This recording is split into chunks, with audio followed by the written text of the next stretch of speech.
দোকানদার ভাই, আমাকে একটা গণিত খাতা দেন। এই নাও। ভাই, খাতার পৃষ্ঠার কয়টো? পৃষ্ঠার 100টো। আচ্ছা, গুনে দেখি। 1, 2,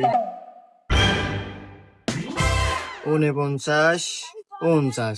আরে ভাই, এখানে 50টা পৃষ্ঠা, আর আপনি না করলেন 100টো। আরে ভাইয়া, উপরে কোনো লাগে না তো, আমি তোমাকে দেখাই। 1, 2, 3, 4, 5, 6, 7, 8, 9, এবারে গোনা লাগে। আচ্ছা ভাই, দাম কয়টি? হ্যাঁ, দাম 20 টাকা। ও, এই নেন ভাই। আরে এ 10 টাকা। আরে ভাই, এই যে 10 আর এমর হলো 10, এই হলো 20, এবারে কোন লাগে? হুমুন্দি কয় কি রে?